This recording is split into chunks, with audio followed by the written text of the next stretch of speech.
हे कृष्ण करुणा सिंधु दीनबंधु जगतपते गोपेश गोपिका कांत राधाकांत नमस्तुते। कार्तिक महात्मा चतुर्विंशोऽध्याय। श्रीकृष्ण उवाच ततो मुद्गर निर्भिन्नमूर्धनं प्रेतोपनयत् कुम्भिपाके क्षिपत्यासु तैलक्वथन संस्थिते।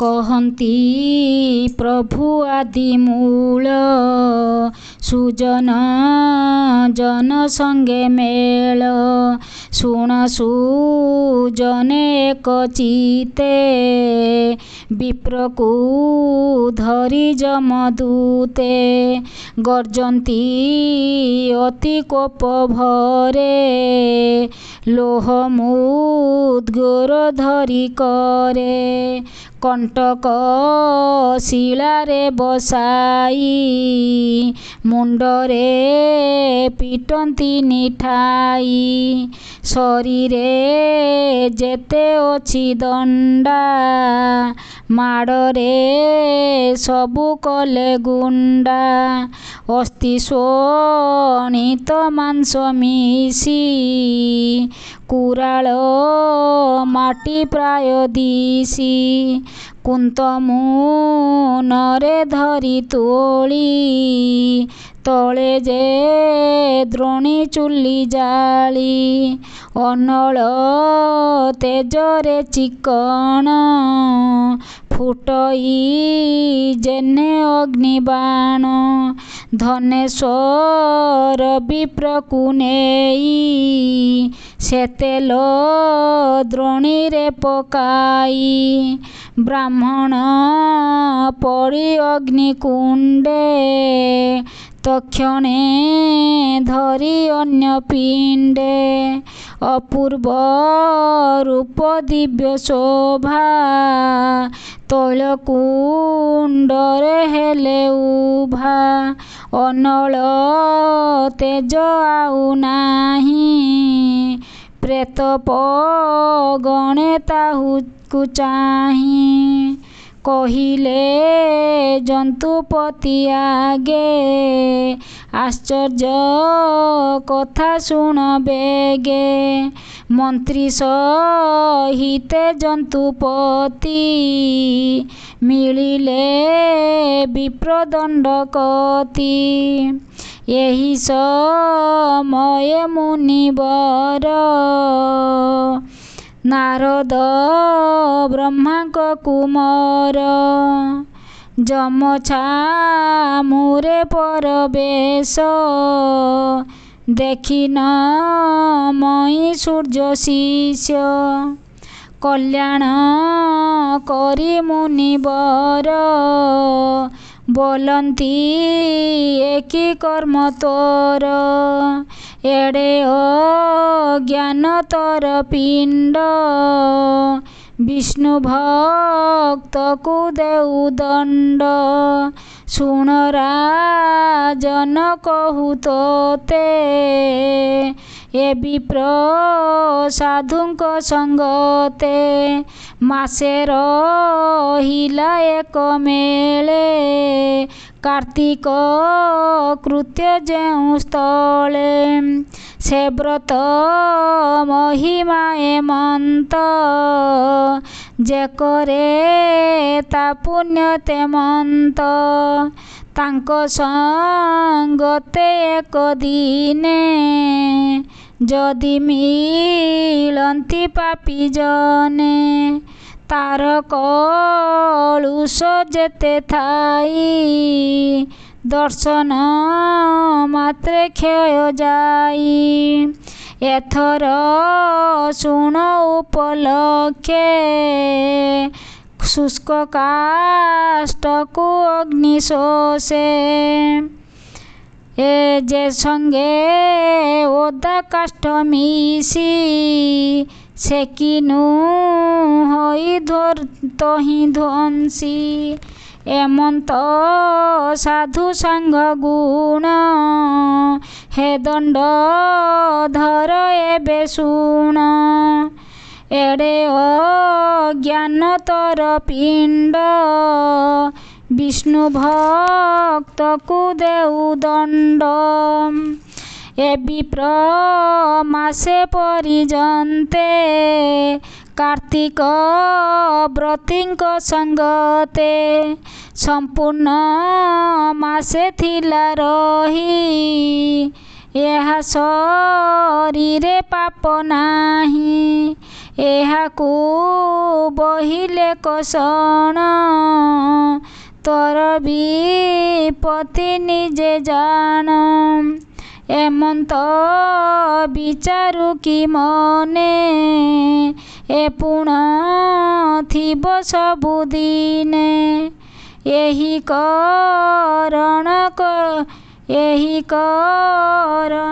ଏହି ଦୂତେ ସର୍ବଦା ଥିବ କି ଜଗତେ ଏମନ୍ତ ପ୍ରାୟ ଅଛୁମଣି ବିଷ୍ଣୁର ମାୟା ନାହୁଁ ଜାଣି ତୋହର ପ୍ରାୟ ଲକ୍ଷେ ଜମ ଯାର ଭୃତ୍ୟକୁ ନୁହେଁ ସମ ଏହି ପ୍ରକାରେ ପଣ ଯାନ୍ତି ଏହି ପ୍ରକାରେ ପଣ ପାନ୍ତି ପଲକ ମାତ୍ରେ ଆନଥାନ୍ତି କେବଳ କଲା କର୍ମ କଥା କୀର୍ତ୍ତି ଅକୀର୍ତ୍ତିବେ ନିଜଥା ବିଷ୍ଣୁର କୌତୁକ ଅର୍ଥେ ଭୁଞ୍ଜନ୍ତି ଆତଜାତ ଯେତେ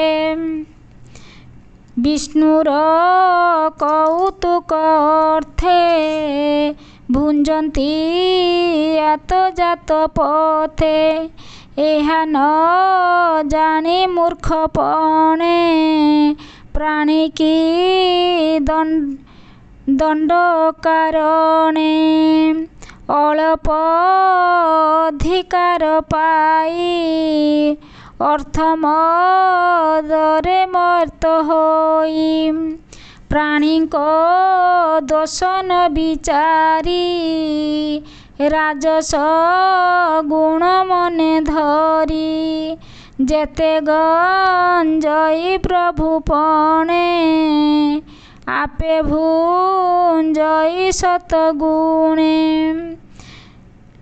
ସର୍ବସମ୍ପଦ ଅର୍ଥ ଛାଡ଼ି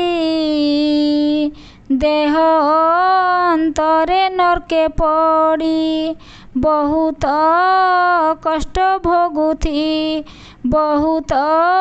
କଷ୍ଟ ଭୋଗ କରି ସେଠାରେ ପ୍ରଭୁ ଭୃତ୍ୟ ସରି ଏମନ୍ତ ଗୋବିନ୍ଦର ଖେଳ ବଡ଼ ଉପରେ ଅତି ବଡ଼ ତୁ କିମ୍ପା ଏହା ନ ବିଚାରୁ ମନ୍ତ୍ରୀମାନଙ୍କୁ ନ ପଚାରୁ ଏ ଯେ କରଣ ବେନିଜନ କି ଲେଖୁଥାନ୍ତି ପ୍ରତିଦିନ ଦଣ୍ଡକୁ ଯୋଗ୍ୟ ଯେଉଁ ପ୍ରାଣୀ ଏକଥା ନ କହନ୍ତି ଜାଣି ଏଣୁ ତ ସଭା ଅବିବେକ ତେଣୁ ନାହାନ୍ତି ବିଜ୍ଞ ଲୋକ ଏଥେକୁ ଯେବେ ଅଛି ଭୟ ବିଚାରି କାର୍ଯ୍ୟ କର ରାୟ ଏବେ ହେଁ ତୋର ମନ ଥାଉ କାହାକୁ ନ ଦଣ୍ଡିବୁ ଆଉ ସେ କଥା ଶୁଣ ଜନ୍ତୁପତି ଯେବଣ ଜନ ବିଷ୍ଣୁ ଭକ୍ତି ଗୋବିନ୍ଦ ଗୁଣ ଗୁଣି ଚିତେ ଯେଦିନ ହରୁତାଇ ନିତ୍ୟେ ବିଷ୍ଣୁ ପ୍ରୀତିରେ ତପୋଧନ କରିବ ତୀର୍ଥକୁ ଗମନ ଯଜ୍ଞାନ୍ତି ବ୍ରତ ଧର୍ମ କୀର୍ତ୍ତି ସର୍ବକଳ୍ପିତ ବିଷ୍ଣୁ ପ୍ରୀତି ଶ୍ରୀ ଏକାଦଶୀ ବ୍ରତ ରାଜା କାର୍ତ୍ତିକ ମାସେ ବିଷ୍ଣୁ ପୂଜା ମକର ମେଷ ଆଦି କରି ଯେ ହୋଇଥିବ ବ୍ରତାଚାରୀ। ତୁଳସୀ ସେବା ଦିନେ ଦିନେ ଏମନ୍ତ ଭାବେ ଯେଉଁ ଜନେ ମର୍ତ୍ତ୍ୟମଣ୍ଡଳେ ଥିବେ ରହି ତାଙ୍କ ସଙ୍ଗତେ ଯିବା ଥାଇ। ଏ ସର୍ବଜନ ପୁଣ୍ୟମୟ ଏହାଙ୍କୁ ନ ଦଣ୍ଡିବ ରାୟ। ଯେବେ ହେଁ ଥିବ ପୂର୍ବ ସାପ ତେବେ ହେଁ ନ କରିବ କୋପ। ବିଶେଷ କାର୍ତ୍ତିକ କୃତ୍ୟର ଦିନେ ହେଁ ଥିବେ ଯେଉଁ ନର ତାଙ୍କ ନିକଟେ ତୋର ଦୂତେ ନ ଯିବେ ଆଉ କଦାଚିତେ।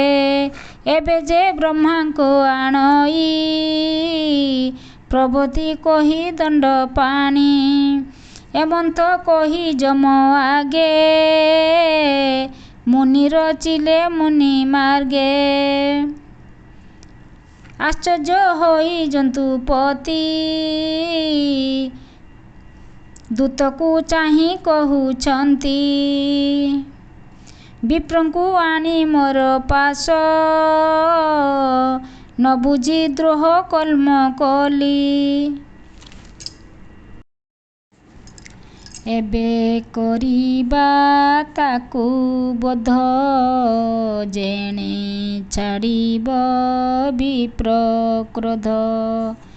ତୁମ୍ଭେ ହଇବ ତାଙ୍କ ଆଗେ ସେ ଧର୍ମଶାସ୍ତ୍ର ଶାସ୍ତ୍ର ଯୋଗେ। ଏମନ୍ତ ରାଜା ମୁଖ ଶୁଣି ପ୍ରେତ ପଗଣ ସେଇ ସେ ଧନେଶ୍ୱର ନାମେ ଦ୍ୱିଜ ପ୍ରଭାବେ ଦିଶୁଅଛି ତେଜ। ତୈଳ ଦ୍ରୋଣୀରୁ ତାକୁ ଆଣି ବିଶ୍ୱାସେ କହୁଅଛି ବାଣୀ। ହେ ବିପ୍ର ଶୁଣ ସାବଧାନେ ଯେ ଯମଦଣ୍ଡ ପାପ ପୁନେ। ତୁମ୍ଭକୁ କହିବା ଥୋକାଏ ଆଗତ ପଦେ ରହୁ ଭୟେ। ପ୍ରଥମେ ଶୁଣ ଯମଦଣ୍ଡ ଦେଖ ଏ ନଗ୍ରେ ନର୍କ କୁଣ୍ଡ। 40 ନର୍କ ଏଣୁ ଶ୍ରେଷ୍ଠ ଏହାଙ୍କ ମଧ୍ୟେ ବେନି ଶ୍ରେଷ୍ଠ। ଯେ ରୌରବ କୁମ୍ଭୀପକ ଅତି ଦୁଃସହ ଘୋର ନର୍କ। ତହିଁ ପଡ଼ନ୍ତି ଯେଉଁମାନେ କହିବା ଶୁଣ ସାବଧାନେ। ଆମ୍ଭେ ଯେ ଯମ ଆଜ୍ଞା ଘେନି ପାପୀଙ୍କି ଆଣୁ ସଞ୍ଜୀବନୀ। ପଥ ଦୁର୍ଗମ ଯମ ଆଳେ ଦେଖୁଅଛୁ ଯେ ବେନି ଡୋଳେ। ତାହା କହିବା ଅବା କେତେ ଏଠାରେ ଦଣ୍ଡ ଅଛି ଯେତେ। ସେ କଥା ଶୁଣି ଦ୍ୱିଜ ଶ୍ରେଷ୍ଠ ଯେଉଁ ପାପୀଙ୍କି ଯେଉଁ କଷ୍ଟ। କେବଳ ବିଷ୍ଣୁ ଭକ୍ତ ଜନେ ଏହା ନ ଦେଖନ୍ତି ନୟନେ। ସେ ଦଣ୍ଡ ପାପୀ ଜନେ ଗ୍ରାସ କହଇ ମହାଦେବ ଦାସ। ସୁଜନେ ବିଷ୍ଣୁ ଆଶ୍ରୟ କର ଯମଦଣ୍ଡକୁ ଯେବେ ଡର। ଇତି ଶ୍ରୀ पद्मपुराणे उत्तरखण्डे कार्तिकमाहात्म्ये धनेश्वर विप्र नर्क निस्तारणे नाम चतुर्विंशोऽध्याय। ओं नमो भगवते वासुदेवाय।